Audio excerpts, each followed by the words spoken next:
Adam, what would you like people to get out of watching GardenFit?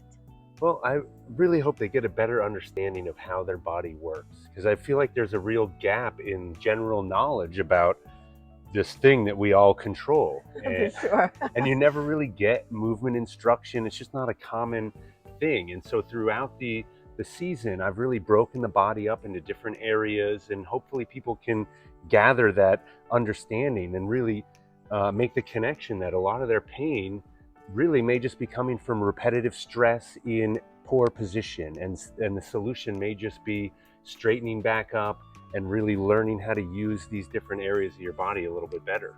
That would be so exciting, because it would be so nice if gardeners just don't accept that you get aches and pains when gardening. Absolutely. Why don't you join us and get GardenFit?